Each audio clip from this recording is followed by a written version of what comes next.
fuerte aleluya. ¿Qué tal os parece si le damos un aplauso al Señor? Pero de verdad, de corazón, pensando en nuestra mente y en nuestro corazón. Él es el único digno de la ovación, del aplauso y de nuestra rendición. Gracias, Señor, gracias. Amén, amén, amén. Pues bien, hermanos, con este ánimo pronto vamos a predicar la palabra del Señor unos minutos que nos restan. ¿Cuántos quieren escuchar la palabra del Señor? Por favor, levanta tu mano al cielo y confírmalo con un gloria a Dios. ¡Gloria a Dios! Pues pensando, hermanos, estos días atrás, no es fácil, hermanos, predicar todas las semanas no es fácil, Creedme, hermanos, que te tienes que atar el cinturón, porque aparte de las cosas de la iglesia, de si hay algún enfermico, si hay alguna situación, pues también mi trabajo, mis cosas, mi casa, y aparte buscar un trocico de pan para la iglesia, pues es difícil, hermanos. Así que les pido por favor que en vuestras oraciones se acuerden de mí y de los siervos del Señor que predicamos y pasamos por aquí, ya que es difícil, hermanos. Y para nosotros no es que sea difícil, es que es una imposibilidad, si no fuera por la dependencia que tenemos del Espíritu Santo, amén, que es el que gobierna y el que está detrás, hermanos. Amén. Te voy a recordar algo que sabes muy bien, pero que lo sabes muy bien porque se te ha dicho muchas veces. Se nos olvida con facilidad. Esto va de Él. Amén. Lo que estamos haciendo aquí es que esto va de nuestro Señor Jesucristo. Te voy a decir por qué. Porque la misma imposibilidad que tengo yo para hablar es la misma imposibilidad que tiene usted para escuchar. Si no es por el Espíritu Santo y por su dependencia, si no es por la obra magnífica de nuestro Señor Jesucristo, si no es porque Él nos justificó a través de la fe, acercándonos a Él por este evangelio tan glorioso, es imposible que hoy permanecieras en este banco y tuvieses hambre por escuchar la palabra del Señor. Gloria a Dios. Escúchame atentamente, hasta la necesidad que tienes de Él te la tiene que poner Él. Amén. Necesitamos necesitarle. Amén. Cada día necesitas necesitarle y darle gracias a Dios porque le necesitas. Y vamos a hablar un poquito de eso, ¿vale? Vamos a intentar coger a los niños, porque los niños de aquí del barrio España son como bichos, ¿sabes? Así que vamos, por favor, a darle la reverencia que la palabra merece y vamos a hacer lectura en Marcos capítulo 4, verso 35, a la palabra del Señor. Amén. Y os voy a pedir algo inusual. Ponte en pie y vamos a leer juntos. Amén. ¿Vale? Vamos a dar reverencia a la palabra del Señor. Atento, tenemos el texto en la pared, por favor. Vamos a leer estos textos. Aquel día, cuando llegó la noche, les dijo: pasemos al otro lado. Y despidiendo a la multitud, le tomaron como estaba en la barca. Y había también con él otras barcas. Pero se levantó una gran tempestad de viento y echaba las olas en la barca, de tal manera que ya se anegaba. Y él estaba en la popa durmiendo sobre un cabezal, y le despertaron y le dijeron: Maestro, ¿no tienes cuidado que perecemos? Y levantándose, reprendió al viento y dijo al mar: calla, enmudece. Y cesó el viento y se hizo grande bonanza. Y les dijo: ¿por qué estáis así amedrentados? ¿Cómo? ¿No tenéis fe? Entonces temieron con gran temor y se decía el uno al otro: ¿quién es este que aun el viento y el mar lo obedecen? Cierra tus ojos y oramos al Señor. Señor Jesús, la misma incapacidad que tengo para hablar es la que mis hermanos tienen para oír. Y hoy necesitamos tu palabra y que tú intervengas en nuestros corazones, Señor. No somos muy conscientes de la necesidad que tenemos de ti, pero ruego al Espíritu de Dios que hoy intervenga en nuestros corazones, Señor. Nuestros corazones oscuros y que muchas veces se almacenan muchas cosas que no son tuyas, Señor, pero rogamos que tú hoy nos perdones y nos des tu palabra, no porque lo merezcamos, sino por tu misericordia y por tu gracia. Te lo rogamos en el nombre de Jesucristo, tu Hijo. Amén y amén. Tomamos asiento. Amén. Amén. Notar bien aquel día. ¿Dice eso el texto? 35. Aquel día.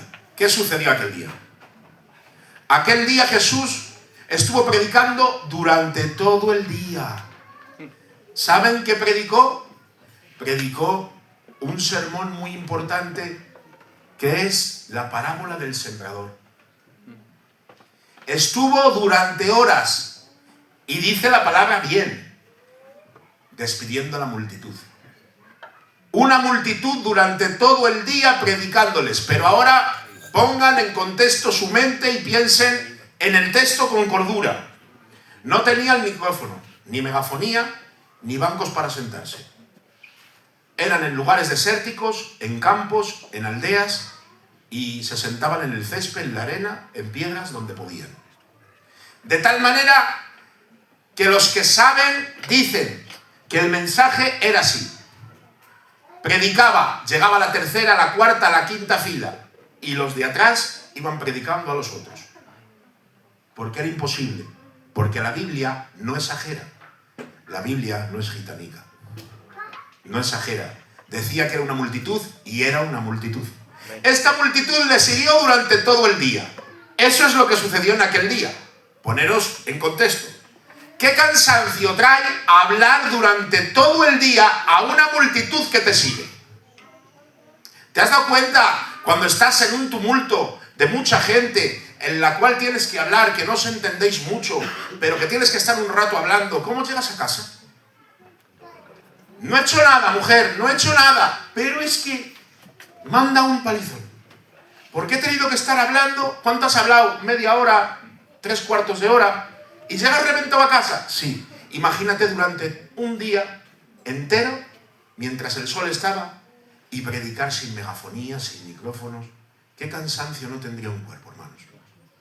Era literal, un cansancio literal. Y dice, llegó la noche, y les dijo, pasemos al otro lado. Pasemos al otro lado, se estaba refiriendo a un mar que no era un mar, que era el lago de Galilea, que a distancia de ancho tenía 13 kilómetros. ¿Lo habían cruzado, Julio? No lo sé las veces. Muchos de ellos, por lo menos 4 de los discípulos de los 12, eran pescadores. Y ellos habían cruzado, o sea que a muchos de ellos, como a mí en el mercadillo, muchas veces les digo a las señoras, me han salido los dientes debajo de la mesa. A ellos les habían salido los dientes allí. Seguramente su primer pez lo pescarán allí. Óscar, sí, que tú eres pescador. Seguramente lo pescarán allí. Y allí habían visto muchas cosas y cómo se originaban también las tormentas, ¿eh? Ellos conocían bien el entorno, era el entorno de Galilea, era el lago de Galilea, no era salado, era dulce, o sea, era un lago, aunque lo dicen mar, porque era muy grande, pero tenía 13 kilómetros desde una ribera a otra. Y ahora Jesús se dispone a pasar y les dice, pasemos al otro lado. Notar bien. Pasemos al otro lado. Verso 36. Atención. Y despidiendo a la multitud, le tomaron como estaba en la barca. Qué cansancio tenía, ¿eh? Agotador, ¿eh? Aquí ha llegado a decir, hermanos, sobre este texto que Jesús hizo el dormido. Aquí Jesús nos hizo el dormido, ¿eh? Claro. Jesús era 100% humano. Claro. Jesús estaba cansado de la trayectoria del día. Jesús estaba agotado. Es que nos pensamos muchas veces y ponemos en nuestra mente, Jesús se cansaba. Sí, llega a nuestra mente, pero que también era todo Dios. No, Antonio, escucha. Era todo Dios y era todo hombre, y este es el misterio. 100% Dios y 100% hombre. Pero sin echar mano de su divinidad, aunque en él moraba corporalmente, dice Colosenses, corporalmente toda la plenitud de la deidad, él no echó mano de su deidad. Él no abusó de la autoridad. Él tenía que vencer como hombre y como hombre se dispuso. Y él estaba totalmente cansado de una trayectoria de día. Y ahora viniendo la noche, despidiendo a la multitud, como estaba, le tomaron en la barca. Y había también otras barcas. Pero mirad el 37, que me llama mucho la atención. Pero se levantó una gran tempestad de viento. Ahora bien, poneros en situación. Sabemos que 3 o 4 de ellos eran pescadores. Pero es que los demás también eran de campo. Que sabían que eran hombres trabajadores. No podían haber dicho, Señor, son 13 kilómetros. Aproximadamente, en una barca, 2 horas, 2 horas y media. Era una trayectoria larga porque la barca va despacio. Ahora bien, nos puede pillar la tormenta. Está viniendo la noche. Señor, tú sabes de madera, eres carpintero, pero nosotros sabemos de esto. Puede venir una tormenta, nos puede pillar a la mitad y nos puede matar. Hemos visto una tormenta aquí muchas veces. No dijeron nada de eso. El texto calla sobre eso. ¿Saben por qué? Porque no la había. La tormenta fue repentina, pero se levantó una gran tempestad de viento. Una gran tempestad de viento. Y dejadme, hermanos, hoy que me salga normalmente del estándar de cómo predicamos aquí. Y dejarme aplicaros ya directamente. Hay circunstancias en la vida en las que no vas a poder manejarlas. Son repentinas. Oh, Dios. Vamos a ver. Hay circunstancias en la vida que son como la que los pasaron a los discípulos. De repente.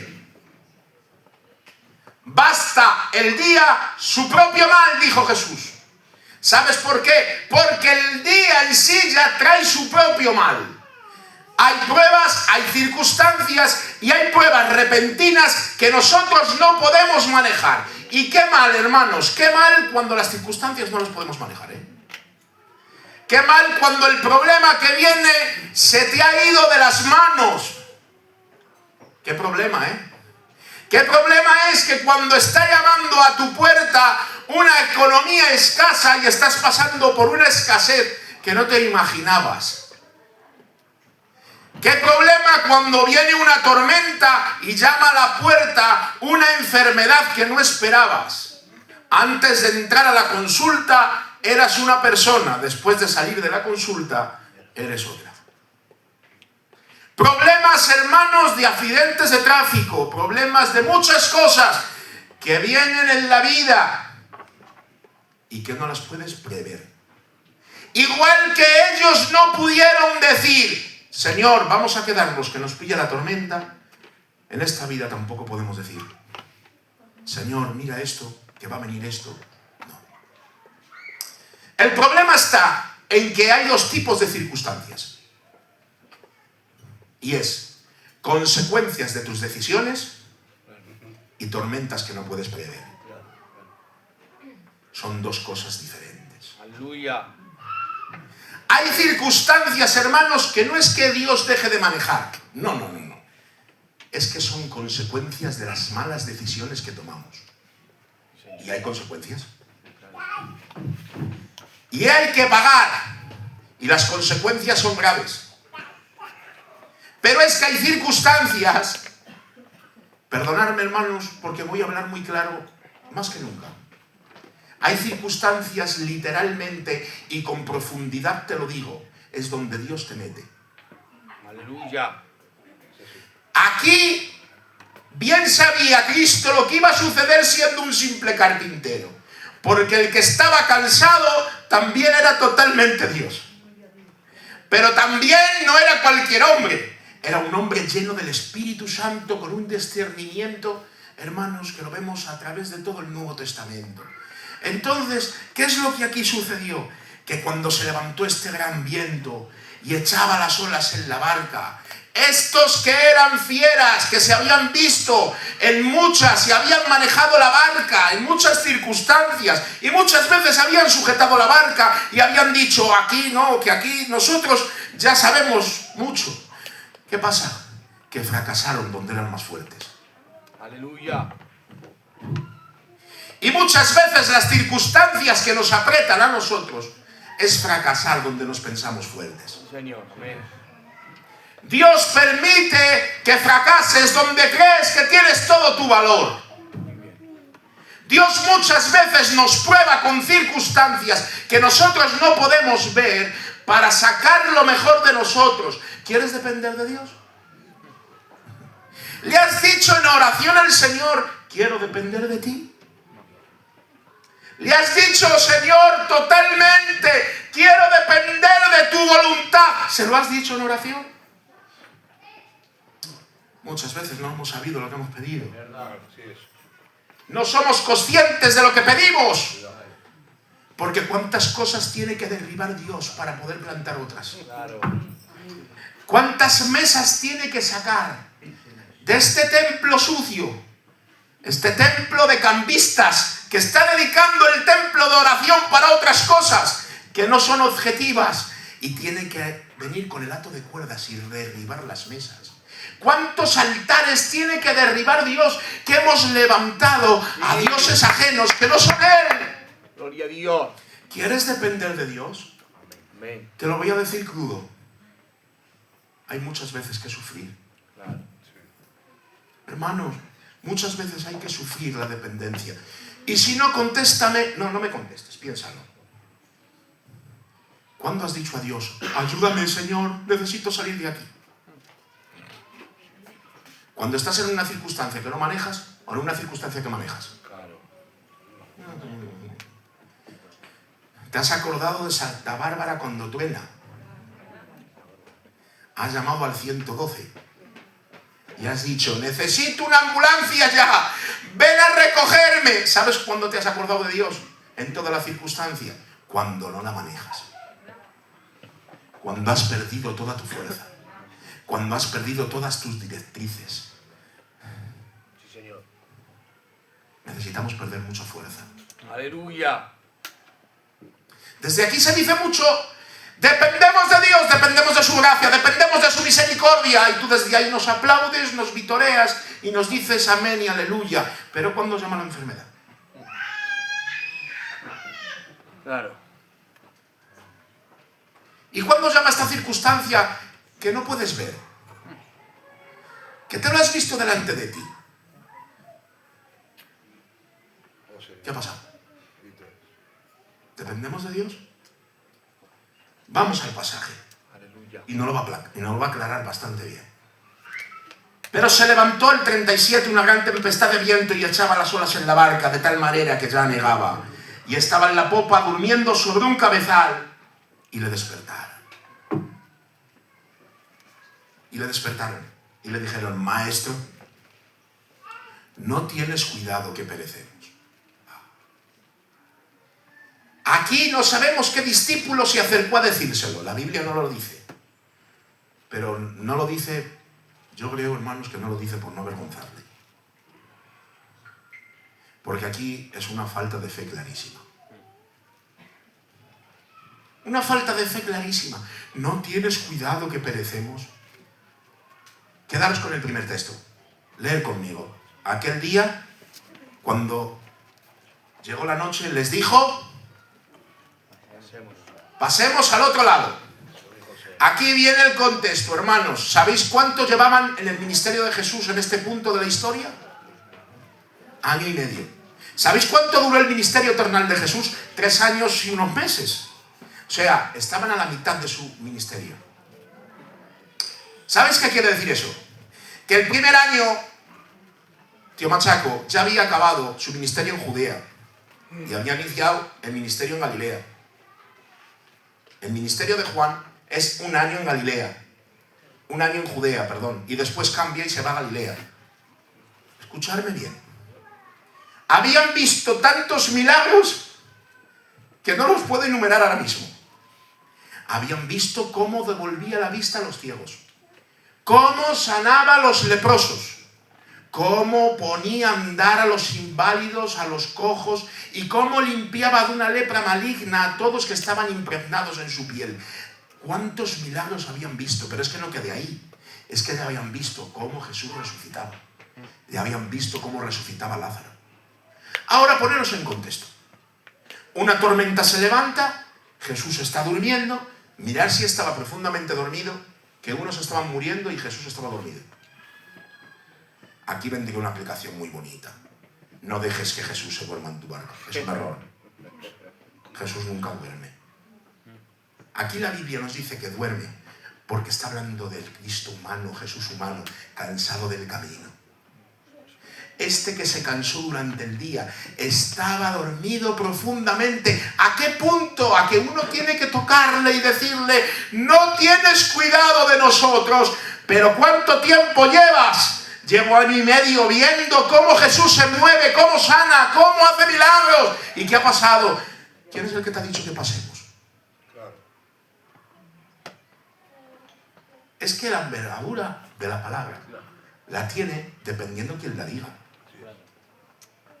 Las palabras que se dicen tienen valor, depende de quién las diga. Ponte en situación. Después de ver tantos milagros, Jesús ha dicho, pasemos al otro lado. ¿Sabes qué pasa? Que el que se durmió profundamente era Dios. Y sigue siéndolo. Y estaba manejando todas las circunstancias y también esa. ¿Y sabes qué pasa? Que si esa barca se hunde, dice Gerardo de Ávila, hablando de este texto, un teólogo y pastor, que no sé si vivirá todavía, muy viejico. Si esa barca se hunde, se convierte en un submarino y pasa al otro lado, porque el que lo dijo lo tiene que cumplir. Aleluya. ¿Entiendes? Porque no es qué palabra ha dicho, es quién lo ha dicho. Amén. ¿Cómo vivimos una vida tan insatisfecha y tan sin sabor en relación con el que ha dicho, yo quiero tener relación contigo? ¿Cómo vives tan profundamente desligado de la oración, de la lectura, de la meditación de la palabra? Si Él ha dicho cómo debemos de adorarle, cómo debemos de relacionarnos y cómo debemos de vivir. Las palabras que Él pronuncia se cumplen porque las dice Él. Aleluya. La oración no existe para exigir a Dios que cumpla todo lo que yo deseo. La oración existe para rogar y pedir a Dios que se haga su voluntad por encima de la mía.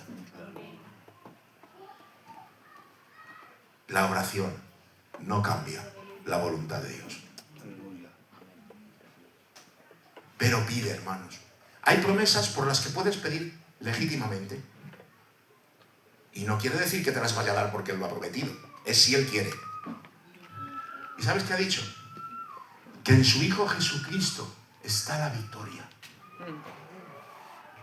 Que en Jesucristo está la victoria. Que solo en Él, que solo en su nombre puedes vencer. Que solo en su nombre puedes cambiar los afectos de tu corazón. Dios mío.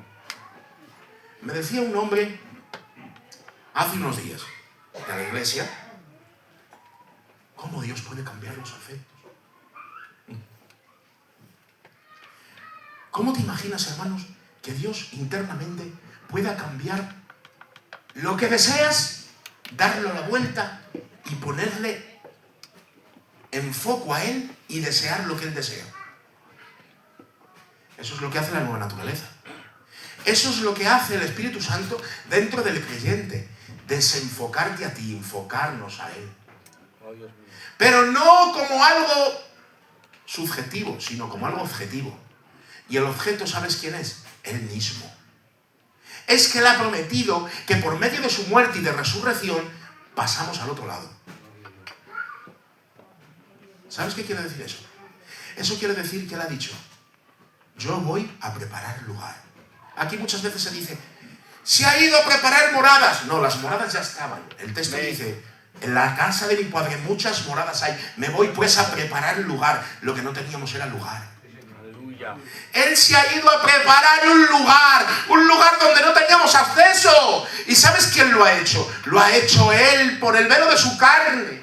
Lo ha hecho Él por el maltrato a sí mismo, por entregarse a sí mismo en la cruz del Calvario y resucitar el tercer día. Y hoy de nuevo está llegando este evangelio tan glorioso a ti. Hubo uno que sufrió más que tu propia circunstancia. Aleluya. Que la circunstancia por la que estás pasando ahora, que la circunstancia por la que ahora has perdido la directriz y no puedes manejar. Hubo uno que pasó por todas esas circunstancias, mucho más profundas, muchos más mayores, hasta el punto del desamparo del mismo Dios Padre, para poder cumplir hoy lo que te voy a decir. Él ha ido a preparar lugar. Aleluya. Dejadme tomar este texto, hermanos, y hacer esta aplicación. Él ha dicho, pasemos al otro lado. Amén. No te lo crees. Que no está en ti. Que el poder no está en ti. que el poder no está en mí, que el poder no está en ninguno de los que estamos aquí, que el poder está en el único que tiene el poder por automacia. Gracias, Señor. Hermanos, has perdido la directriz por un problema y has perdido, hermanos, por la circunstancia, el foco que te dirige, pasemos al otro lado. Hoy te vengo a recordar, el que ha dicho pasemos al otro lado, lo ha dicho Él, y Él ha dicho que va a preparar lugar, y ese lugar está preparado para todos aquellos que por la fe y en arrepentimiento nos acercamos a Él verdaderamente. Esa promesa solo está para los que genuinamente tienen un arrepentimiento y quieren cambiar de vida. Y este Dios puede cambiar tus afectos. Amén. He visto a drogadictos cambiarle los afectos, que les he visto. He visto a borrachos cambiarle los afectos. He visto, hermanos, lo he visto. He visto a gente, hermanos, enganchadas y ser dependientes de muchas drogas blandas. No sé si existe esta palabra, drogas blandas, pero si el mundo no la ha vendido, son drogas. Y Dios puede cambiar el afecto. Amén. Escúchame bien. Que Dios puede cambiar el refugio que tienes ahora mismo. ¿En qué te estás refugiando? ¿En qué te refugias? ¿Te estás refugiando en el alcohol? Perdonadme, hermanos, ¿te estás refugiando en la marihuana? ¿En qué te estás refugiando? ¿Te estás refugiando en salir una vez a la semana? ¿En tirar la casa por la ventana? ¿En qué te estás refugiando? ¿Qué es lo que te trae aliento? ¿Qué es lo que te emociona? ¿Qué es lo que hace en tu vida? ¿Que quieres normalmente hacerlo? Te estoy presentando, no algo peor, te estoy presentando algo superior, que puede cambiar tus afectos, que puede cambiar tu mentalidad, que puede hacer de ti una nueva vida, que puedes mirar al horizonte y decir, tengo una esperanza viva. Puedes mirar al otro lado y aunque no estés viendo la otra ribera, puedes decir, pasemos, porque el que lo ha dicho lo va a cumplir. Amén. Gracias, Señor. Pasemos al otro lado. No tienes cuidado de nosotros que perecemos. Y mirar, Jesús no le replica a este discípulo. No le dice, ¿qué te pasa a ti? Si soy yo, pero no me has visto a mí hacer los milagros que hago. Pero no me has visto a mí actuar. Este hombre que era el Dios hombre y sigue siendo el Dios hombre, estaba libre de orgullos. No tenía que demostrar nada a nadie. Que no tenía por qué. Por eso no le dijo, es que no hemos visto a mi hijico. No hemos visto a mí como dije, Lázaro, sal fuera. Y salió Lázaro. Es que no había valido con eso. No. Y levantándose, reprendió al viento. ¿Qué ha pasado aquí? Y dijo al mar, calla. Mirad, enmudece. ¿Dónde está aquí el milagro? Una tormenta, hemos visto cómo llueve, cómo viene el viento, y hemos visto también cómo mengua el viento y cómo deja de llover. ¿A qué lo hemos visto muchas veces? ¿Dónde está el milagro? El milagro está, hermanos, en que esto fue repentino, ñoño. Pero la tranquilidad y la bonanza también fue repentina. Ay. Sí, fue repentina. A tal punto que dicen los que entienden que no tardó el viento ni milésimas de segundo en callarse. ¿Sabes qué dijo el viento? Esta voz la conozco. Esta voz fue el que me dijo a mí en la creación lo que tenía que hacer. El mar, ¿sabes qué dijo? El mar dijo, este es el que me puso límites. Esta voz la conozco. Porque el que estaba cansado también era todo divino. Amén.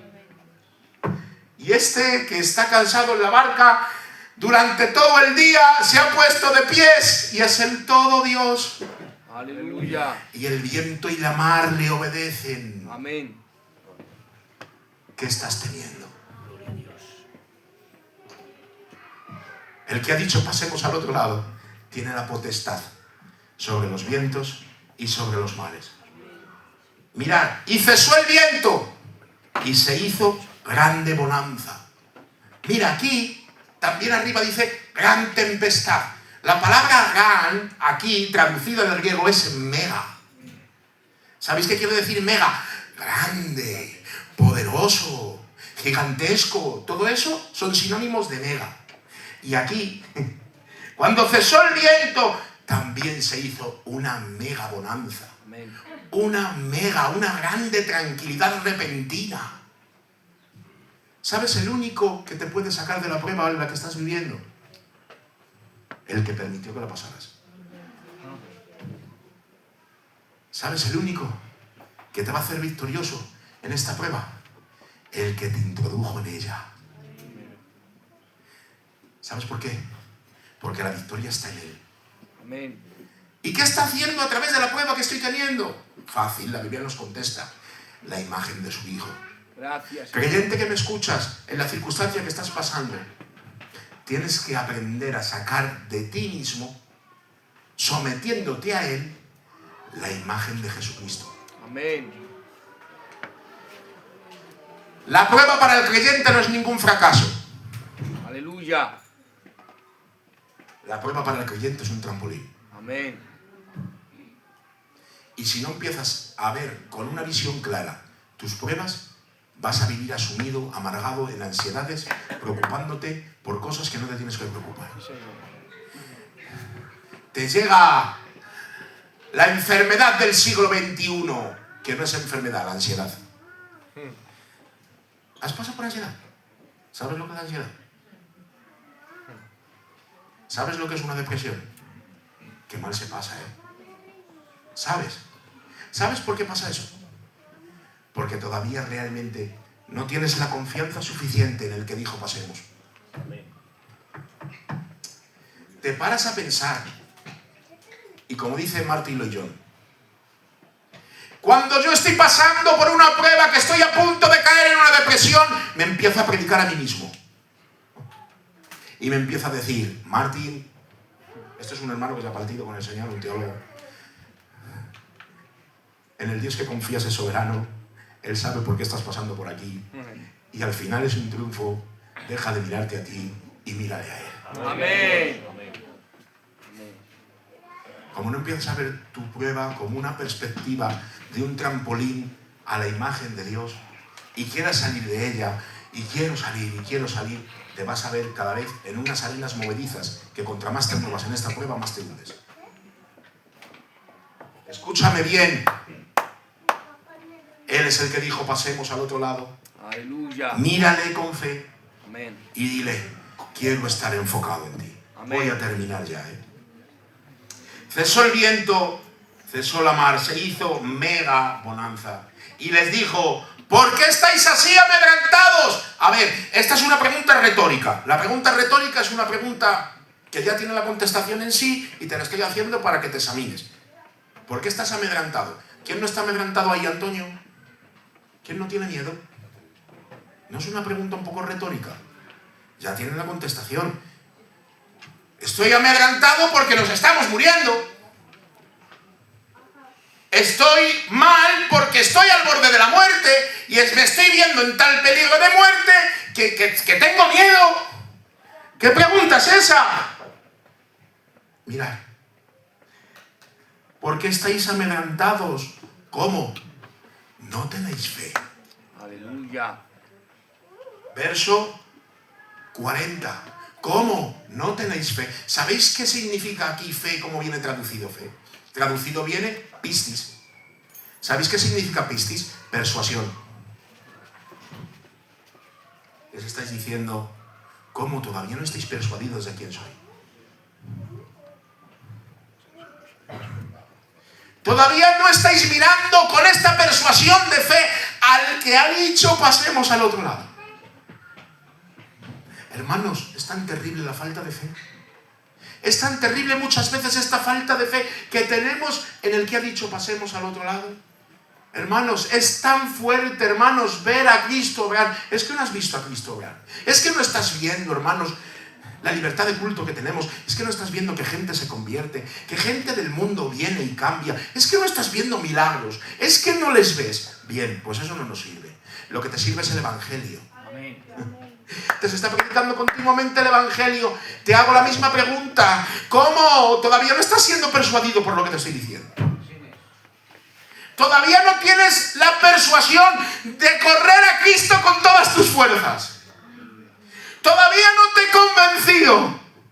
Todavía no hay una convicción de ti de pecado, de que eres un profundamente pecador y lo que necesitas es salvar tu alma. Todavía no estás convencido. Sales de este lugar y te olvidas. Mañana será otro día. Y cuando venga, el pastor gordo, como dice la niña del Cuquín, me da otra vez la tarde. Es así, vamos a tomarlo así, a golpes. Escucha, toma conciencia de lo que te voy a decir. Un día yo no voy a estar aquí, ni los hermanos tampoco, ni en esta iglesia, y te vas a presentar delante del que te está diciendo todos los días, ven a mí. ¿Qué vas a hacer? Oh, Señor. Corre a este evangelio tan glorioso y confía en medio de las pruebas. Amén. Con esta persuasión de fe, diciendo, tengo fe en ti, tú has dicho que tenemos un lugar y lo tenemos. Amén. Entonces temieron con gran temor y se decían el uno al otro, ¿quién es este que aun el mar y el viento lo obedece? ¿Quién es este? ¿Quién es este? El que lleváis año y medio con él. ¿Es ese? No, este es otro. Lo que hemos visto ahora mismo nos hace decir que este es otro y que es conocible, pero que nunca vamos a dejar de conocerle. ¿Quién es este que aun el mar y el viento lo obedecen? Y dice el texto, y temieron con gran temor. Oh. ¿Te has dado cuenta de qué les sirvió la prueba? De un temor reverente. ¿Te das cuenta de qué sirve tu prueba? Para tener un temor reverente. ¿Le has pedido a Dios un temor reverente? ¿Le has pedido a Dios depender de Él? Pues cuando estés pasando por una prueba, por favor, no te fijes en la prueba. No te fijes en la gran o en la tempestad o en la mega tempestad que está sobreviniendo sobre tu vida. Fíjate en el que ha dicho pasemos, mírale a Él y persuádete. La fe significa persuasión. Y esa persuasión convence. Esa persuasión convence. Ya lo creo que convence. Convence hasta el punto de hacernos vivir por dentro y activar algo en nosotros que no teníamos. Una fe y poder ir a Él en arrepentimiento. Una convicción de pecado. Por eso te quedo con estas palabras. Gracias. Yo te conozco y nos conocemos, pero no sé por dónde estás pasando.